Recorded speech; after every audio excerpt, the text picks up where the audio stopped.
It's the ultimate health habit, right? A handful of spinach, some Greek yogurt, maybe some berries. But what if I told you that by mixing these two specific ingredients, you're creating a chemical reaction that makes both of them useless?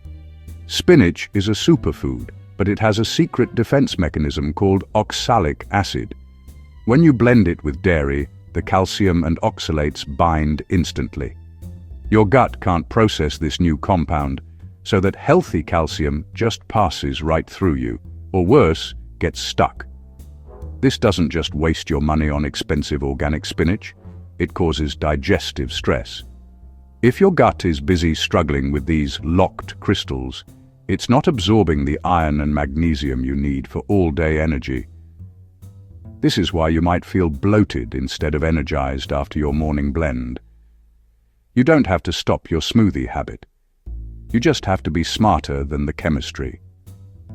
Use these 3 swaps to actually feel the energy you're paying for. 1. Use almond or coconut milk. 2. Adding vitamin C to help break down plant-based iron. 3.